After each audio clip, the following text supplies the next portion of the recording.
Une seule attaque, une perte massive qui pourrait expliquer pourquoi Donald Trump pousse vers un cessez-le-feu. Mais alors, que s'est-il réellement passé? C'est dans ce cadre que nous allons aborder en profondeur de cette vidéoconférence. Mais avant d'aller dans les détails, partagez cette vidéo. Et si vous ne faites pas partie de la communauté, il est temps de cliquer sur le bouton suivre pour rejoindre votre communauté.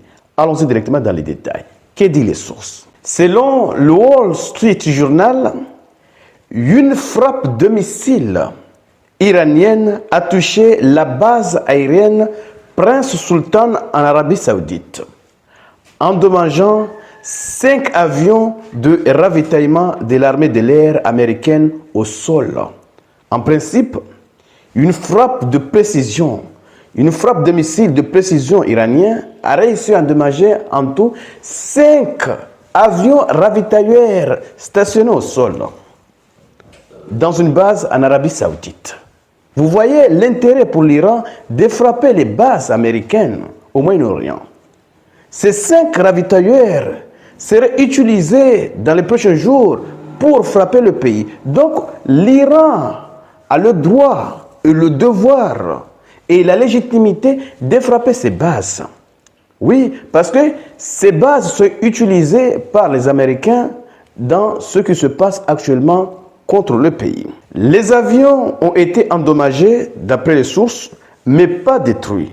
Et personne n'a été envoyé au repos éternel dans cette frappe.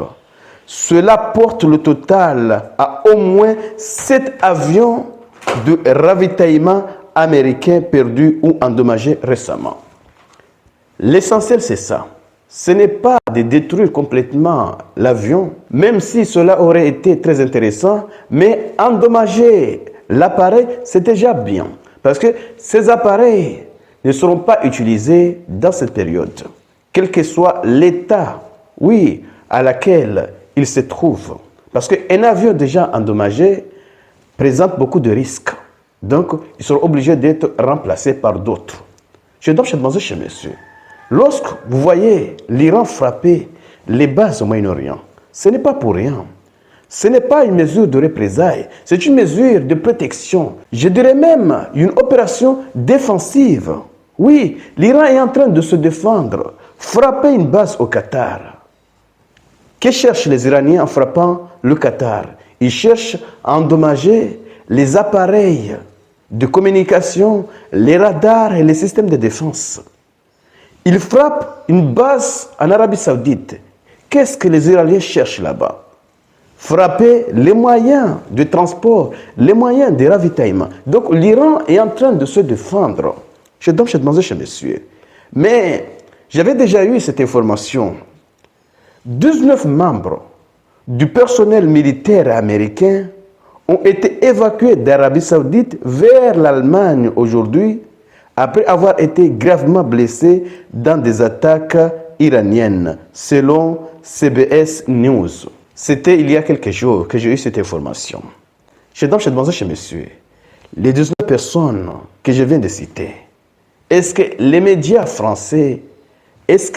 français en parlent, LCI et autres? Je ne sais pas. Mais en tout cas, ce sont des détails que la plupart du temps on cache. Mes chers amis, ce que se passe actuellement, Donald Trump n'a pas de choix. Il doit demander un accord de cessez-le-feu. Oui, il est obligé de demander un accord de cessez-le-feu. Parce qu'il s'est rendu compte qu'il ne va pas atteindre ses objectifs en Iran. Détruire complètement le programme nucléaire en Iran, c'est impossible. Parce que ce sont des installations enfuies sur terre, à plusieurs mètres sur terre. Parfois des dizaines, voire même des centaines de mètres sur terre. C'est extrêmement difficile, premièrement. Deuxièmement, détruire le système balistique iranien, c'est impossible aussi. Ils arriveront à endommager plusieurs sites, surtout des sites de surface. Mais les sites qui se trouvent dans les tunnels, là, c'est extrêmement difficile.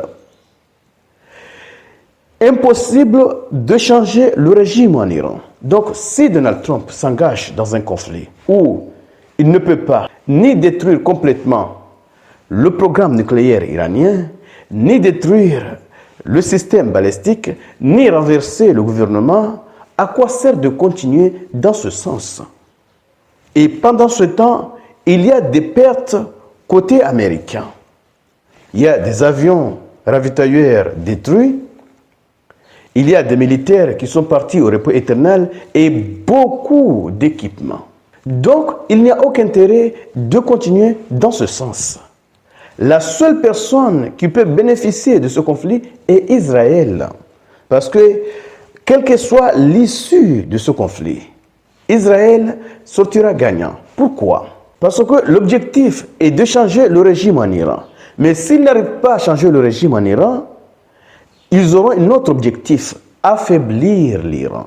Parce qu'à la fin de ce conflit, l'Iran sera affaibli. Bien sûr, l'Iran n'aura pas les mêmes forces. Tandis qu'Israël profitera de cette occasion pour s'en prendre à ce voisin s'il le veut. Il peut étendre son territoire en Syrie, au Liban et peut-être dans d'autres pays. Je demande chez messieurs, Israël vient de gagner, entraîner les États-Unis dans un conflit où les États-Unis n'ont rien à gagner.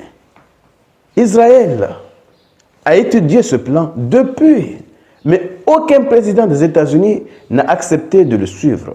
Le seul président qui peut accepter une telle chose est Donald Trump. Donc, Netanyahou n'allait pas laisser cette chance se passer. Netanyahou l'avait déjà déclaré plusieurs fois.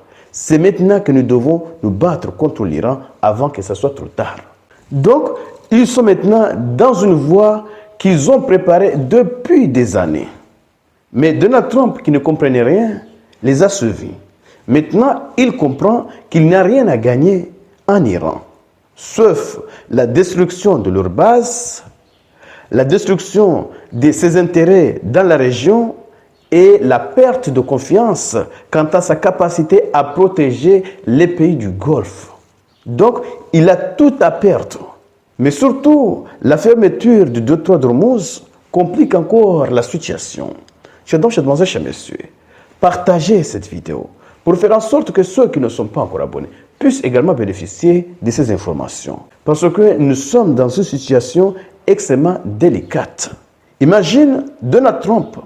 Son armée vient de frapper l'île iranienne qui exporte plus de 90% du pétrole du pays. Ils ont frappé des positions militaires, mais pas les terminaux du pétrole. Pourquoi? Parce que s'ils frappent les terminaux de ce pétrole, le pétrole allait encore augmenter. Oui, le prix du pétrole allait augmenter. Et surtout que l'Iran se réserverait le droit de viser les terminaux pétroliers des pays voisins. À ce moment-là, le pétrole allait atteindre de 200 ou peut-être plus de 200 $. Et ça serait une catastrophe politique pour Donald Trump. Et ça, c'est inacceptable. Je demande chez monsieur, partagez cette vidéo. Et surtout, restez connectés pour la suite des événements. Merci.